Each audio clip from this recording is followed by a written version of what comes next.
O assunto da semana diz respeito ao metanol, um componente que vem fazendo parte da sociedade brasileira nos últimos dias, principalmente quando observamos as questões envolvendo as bebidas e principalmente os destilados.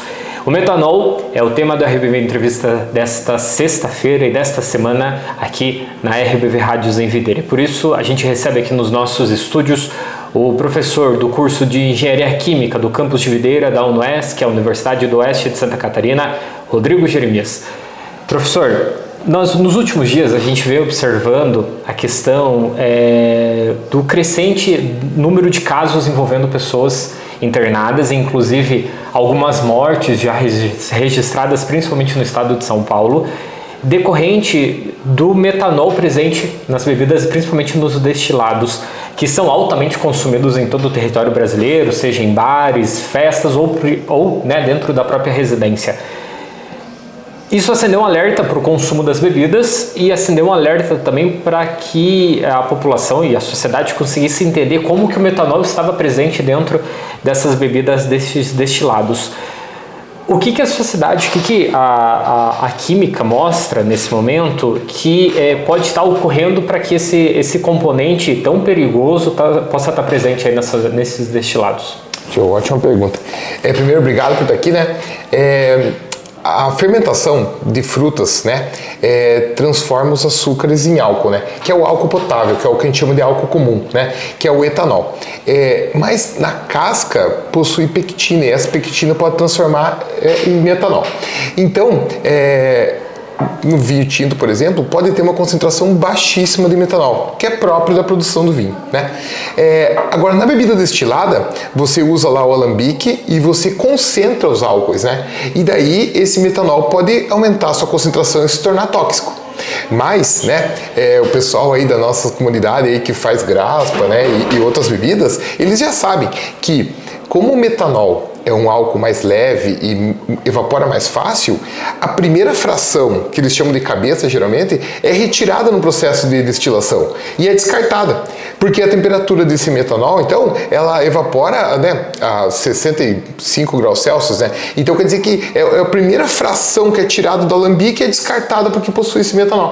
Então, esse metanol, né, ele está presente aí em pequeníssimas quantidades na bebida e nossa sociedade se acostumou, né, em tomar destilado e nunca teve esse problema de saúde, né? Então, não se acredita nesse momento que foi uma destilação mal feita que gerou todos esses casos de problema. E sim, a colocação deliberada na falsificação de bebidas, né?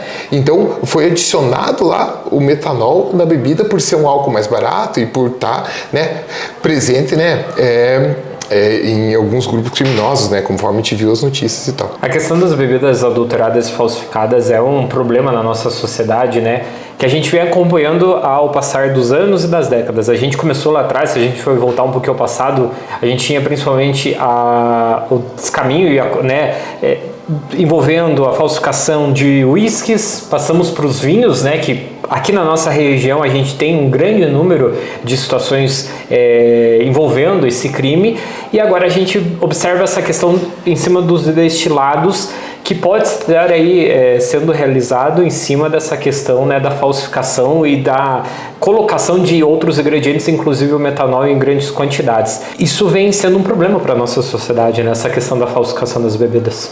Com certeza. Agora, entre você tomar um vinho que você jurava ser um vinho melhor, mas que alguém pegou e né, trocou por um vinho de menor qualidade, tudo bem, tem um prejuízo, né, mas não tem um prejuízo à saúde, né.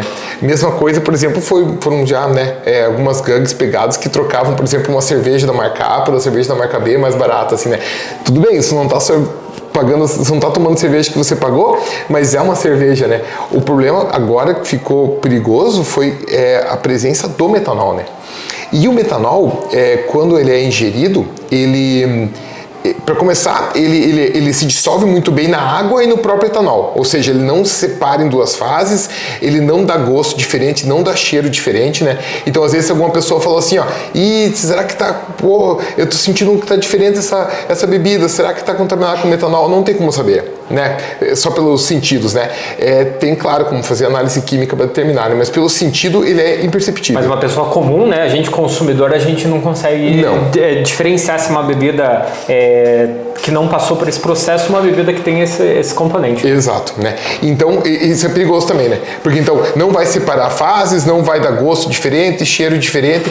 Então, a presença do metanol não é identificada. A pessoa que tomar esse metanol, ela vai ter sintomas de uma ressaca bem grande. Só que esses sintomas vão começar de 12 a 24 horas depois que ela tomou, né? O que já é atípico, né? E daí, dependendo da quantidade que ela tomou, dependendo da concentração do metanol que tinha na bebida, pode dar problemas como até a cegueira e a morte, né? E isso acontece por causa que o metanol ingerido no fígado ele vai ser processado e ele vai se transformar, né, em formiato e ácido fórmico, que são extremamente tóxicos, né? Então, a adulteração de bebidas sempre existiu e sempre vai ter, né? Porque tem gente, né, que quer ganhar dinheiro dessa forma, mas essa vez está atípica por causa disso, por causa da adição de um produto extremamente tóxico na bebida. Né?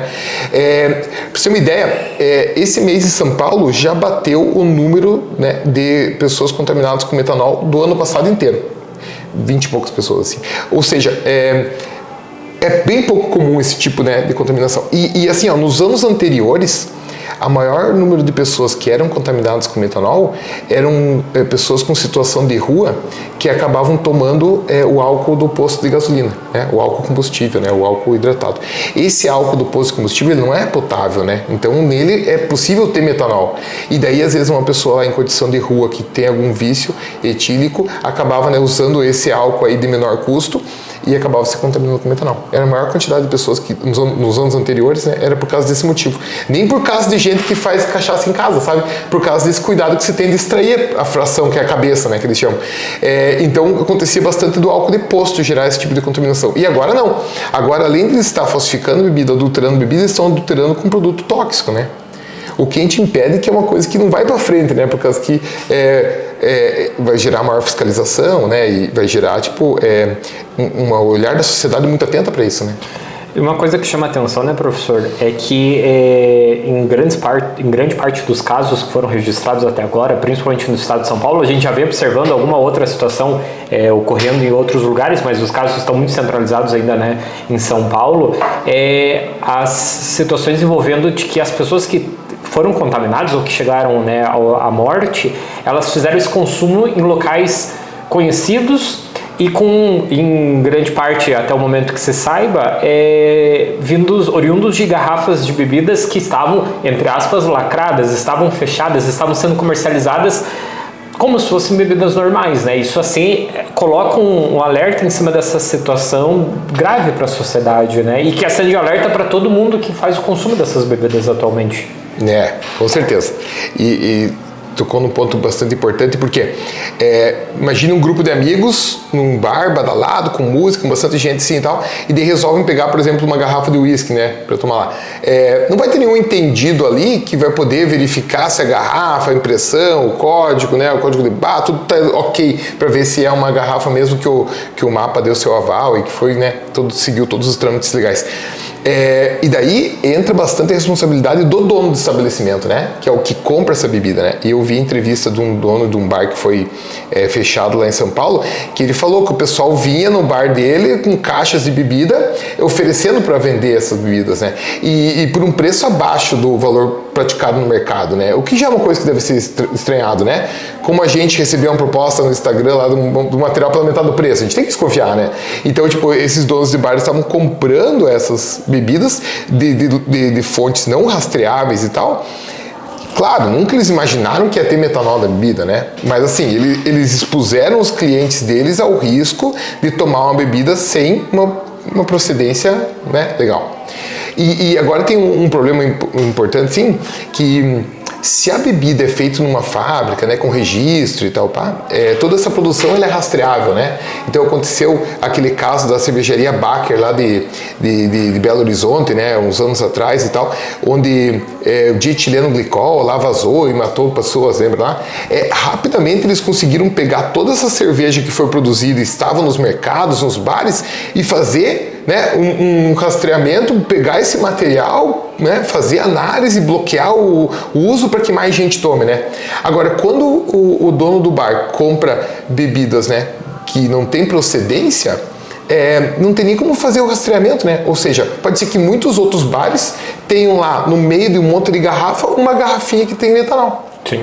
E que não vai conseguir ter esse controle de se ela está contaminada ou não. Exato, né? Porque o teste é complexo, demora, né? Não é um negócio simples. Né? Talvez ele não vai jogar todo o estoque dele fora por causa desse medo, né? Então quer dizer que esse risco aí, e a gente não sabe também qual foi o tamanho desse lote que foi produzido com metanol, a gente não sabe, né? Quantas pessoas ainda vão poder tomar isso, né? O que vai gerar, como você disse, uma preocupação bastante grande, né? Vou pegar o gancho dessa questão da preocupação, para a gente ir amarrando o assunto, professor. Quando a gente fala, né, da questão da falsificação das bebidas, agora vamos trazer aqui um pouquinho para a nossa região, porque aqui na nossa região a gente tem muita questão do vinho, né, que é principalmente que passa aqui pela região, aí por rodovias federais, que são oriundos, seja do descaminho, seja da falsificação. A gente tem um trabalho por parte dos criminosos muito grande de maquiar, de certa forma, até propriamente o rótulo, a garrafa, para deixar ele como se fosse um rótulo de uma bebida original, vinda diretamente da fábrica, com todas as normas e leis e tratamentos possíveis. Mas além da questão do preço, que eu acho que é o principal, né? Porque a gente às vezes acaba encontrando no site, digamos, da vinícola, uma bebida por X valor e num comércio por metade desse preço, até menos, né? Além disso, o consumidor ele precisa ficar atento a tentar identificar essas possíveis fraudes, né, para não consumir um produto de qualidade inferior ou que tenha situações como essa, como a gente vem observando lá em São Paulo com metanol, né? Sim. Vamos pensar assim, né? Uma pessoa que vai lá para a fronteira com a Argentina comprar vinho, né? Se ela comprar dentro do limite, né, permitido por lei, ela não está cometendo descaminho, mas ela está pegando, às vezes, um produto que pode estar falsificado, né? Porque a diferença de preço realmente é muito grande. Claro que tem a ver com imposto, né? Mas também pode ter a ver com falsificação, né? Mas daí, ela vai ter que pesquisar, ver quem que é o vendedor que trabalha com linhas, né, originais e tal. E às vezes é o que eu acho que a gente tem que fazer, né? Quando a gente vai num estabelecimento, de entender qual que é a procedência, né, dessas bebidas que tá. Então, por exemplo, um estabelecimento que tenha lá um destilado numa bebida sem rótulo, por exemplo, né? Se você souber a procedência, não, isso aqui é feito ali em tal lugar, eles fazem certinho, tal, tudo certo, né? Agora, se você não tem nem ideia de onde vem essa bebida, né? Às vezes, né, é hora de ter precaução, né? É hora de ter um zelo um pouco maior, né? Claro que isso acontece com os destilados, né? Então, por exemplo, a cerveja não acontece isso. A cerveja não tem metanol, né? O vinho muito pouco, né? E tal. Mas os destilados com procedência duvidosa tornam-se agora, né, um momento de preocupação. Mas principalmente, cara, sabe? Já deve ter acontecido você na praia uma vez, daí passa um ambulante e vende uma garrafinha de água e você vê aquela garrafinha de água meio gasta, né? Às vezes o lacre não tão fechado, você pensa, será que não foi enchido com água, né? E tal. É a mesma coisa, né? Às vezes observar bem a garrafa e tal, pode ser uma maneira de você se proteger. Outra, né, a compra, né, em órgãos, né, que estão legalizados, né, e estabelecimentos comerciais aqui de videira que estão, né, também é uma segurança maior do que comprar, né, de terceiros, né. Por enquanto parece uma coisa pontual de São Paulo, né, eu acho que tem que ter essa preocupação da população, mas entender que a bebida alcoólica destilada bem produzida não vai ter metanol, né. Acho que isso aí tem muito a ver com ganância e maldade de alguns grupos, assim. Eu acho que nesse momento a população, aqueles que até inclusive estão nos acompanhando aqui, claro, entender que os casos estão ainda nesse momento centralizados em São Paulo, mas quando a gente fala de bebida e do consumo, é consumir com responsabilidade, saber de onde está vindo essa bebida, não importa se é o destilado, o vinho, que é tão presente aqui na nossa região, e tomar sempre precaução, né? Isso. E, por exemplo, há um mês atrás, se alguém te fala alguns sintomas assim, tô com uma dor de cabeça persistente, né, tô com enjoo, tô com ânsia, tô com a visão turva, a gente não ia pensar em metanol, né? Só que agora que esse problema tá jogado aí, né, pra gente, talvez acompanhar, né? A pessoa às vezes, nossa, né, ontem, né, pô, fui em uma festa, nem tomei tanto, mas acordei muito mal, tô mal o dia inteiro. Pô, né? Talvez seja, né, uma contaminação por metanol. Então, quem sabe assim, a gente aprender um pouco esse movimento aí, é bom de ter cuidado sempre e às vezes ficar atento aos sintomas, né? Porque quando é diagnosticado rapidamente, o tratamento costuma ser eficaz e não tem sequelas para a pessoa, né? Aproveitando só para a gente complementar aqui, professor, voltando um pouquinho na questão do metanol, o que acho que chama muita atenção, inclusive para a população, é a rapidez, né? Ele demora, média ali de 12 a 24 horas para ter os sintomas, a pessoa desenvolver os sintomas, mas a partir do desenvolvimento dos sintomas, muitas vezes a rapidez com que eles vão se prolongando e inclusive se intensificando é o que chama bastante atenção, né? O metanol, só para quem às vezes não tem esse comprometimento, qual que é a intensidade do metanol, qual que é a potência dele para que a gente consiga fazer esse balanço entre a questão, agora com a questão da saúde, professor? Então, eu não sou da área da saúde, né? Mas assim, ó, o limite da legislação brasileira em vinho, se eu não me engano, é 0,25 ml a cada 100 ml de vinho. Então é uma quantidade bem baixa que não faz mal nenhuma à saúde, né? Eventualmente, a gente tem laboratórios aqui no estado que são ótimos, que fazem análise de metanol, ou seja, as vinícolas aqui de Pinheiro Preto mandam amostras para analisar sempre, tudo controlado, sabe? Então, as bebidas aqui da região todas são monitoradas quanto a isso, entende? Então, tipo assim, há uma preocupação, né, de quem produz bebida manter a quantidade de metanol bem abaixo do permitido, né? Isso é um fato. O problema é que a gente está lidando com um metanol que foi colocado de lá, né?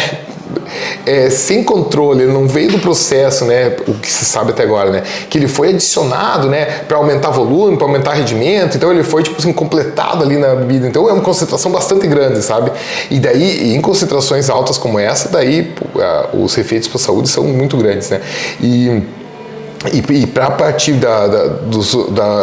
do enjoo, da ressaca normal ali, para uma cegueira e morte, né, são questão que pode ser de horas, assim, dependendo da quantidade de metanol que tiver na bebida. Eu até vi uma entrevista de uma moça que tomou 3 caipirinhas, coisa assim, né, e acabou, né, tá internado no hospital e tal. Então, o problema é isso, não é uma concentração natural de metanol, né? O que se sabe até agora é que seja uma adição, e daí essa adição pode ter sido de bastante metanol, né? E daí que o problema fica bem grave, né?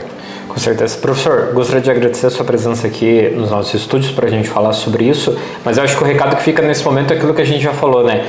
Tomar cuidado, saber da onde vem essa bebida, a procedência dela e sempre ter precaução, mesmo deixando de lado essa questão do metanol, quando a gente fala do consumo da bebida alcoólica, seja destilado, o vinho, a cerveja, mas principalmente o destilado, o vinho, saber de onde vem eles, consumir com moderação, com precaução e tomar cuidado sempre, porque mesmo deixando de lado a questão do metanol, a questão da falsificação, a questão do descaminho é sempre um caso muito importante, né? Claro, e claro, né, o metanol é um álcool, assim como o etanol também é um álcool, né, e o metanol, ele é tóxico, então, e o etanol, ele não é que ele não seja tóxico, né? Ele é menos tóxico, né? Então, claro, né? Até o consumo de bebida responsável, né? Mesmo que seja uma bebida, né? sem adição de metanol, mas é um produto químico, né? E também ele tem seus riscos, né? A curto e longo prazo, né? Com certeza.